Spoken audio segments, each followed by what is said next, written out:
Саламатсыздар ма? Сіздермен пайдалы ақпаратпен бөліскелі отырмын. Менің каналыма тіркеліп өтіңіздер. Яғни ИП-лар үшін жеке табыс салығын ИПН-ді біз Каспи приложениесімен қалай төлейміз, соны көрсететін боламын. Ол үшін Каспи приложениесіне кіреміз, платежи дегенге өтеміз, се деген батырманы басамыз, және платежи для ИП дегенді таңдаймыз. Налоги для ИП. Осы жерден қай облысқа қарайсыз, соны таңдайсыз. Одан соң виберде тип платежа деп тұр. 101-202 КБК кодын таңдаймыз.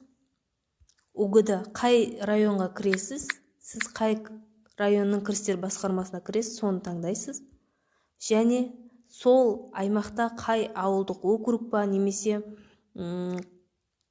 қай елді мекенде орналасқан бизнес объектіңіз, соны таңдайсыз. Және период.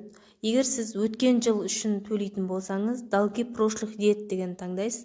Ал егер осы текущий период үшін төлейтін болсаңыз, текущий период деген таңдайсыз.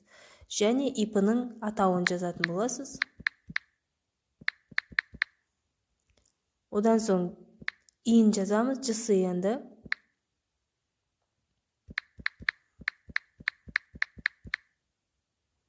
Және сумманы жазамыз. Сіз бір айда 100 мың тапсаңыз, немесе 500 мың тапсаңыз, оның 1,5%-ын ИПН төлейсіз, яғни 7500 теңге төлейтін боласыз. Менің ақпаратым өте пайдалы болды деген ойдамын. Және де толар, юридический лицолар қалай төлейді? Олар налоги деген бөлікке өтеміз. Налог для юридического лица по реквизитам. Толар осы жерден төлейді. Осы жерден тура жаңағыдай өзінің периодын, барлығын таңдап, данныйларын таңдап, төлемін осылай төлейтін болады. Тыңдағандарыңызға рахмет, сау болыңыздар.